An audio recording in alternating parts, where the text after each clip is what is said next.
Welcome to Chillin' 101. We hope this video helps.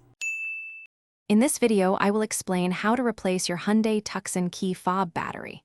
It's a simple process that takes just a few minutes. You'll need a new CR 2032 3-volt lithium coin cell battery, which is widely available. Also, have a small flathead screwdriver or your key fob's emergency key ready to help open the casing. Let's get started and restore full functionality to your key fob. To begin, locate the small release button on your key fob and slide out the emergency key. This key is essential for the next step. Now, find the small notch or slot where the emergency key was housed.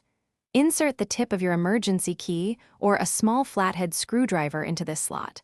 Apply gentle pressure and twist the tool to carefully separate the two halves of the key fob casing.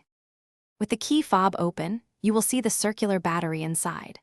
Take a moment to note which way the battery is oriented, usually with the positive side facing upwards. Using your small screwdriver or a non-metallic tool, gently lift and remove the old battery. Now, take your new CR 2032 3-volt lithium coin cell battery and carefully place it into the compartment, ensuring the positive side is facing up, just like the old one.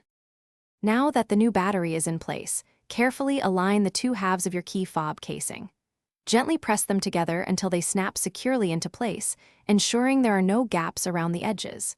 Slide the emergency key back into its slot. Finally, test your key fob by trying to lock and unlock your vehicle. Most Hyundai key fobs do not require reprogramming after a battery change, so it should work immediately. Thanks for watching. Consider subscribing if we helped you.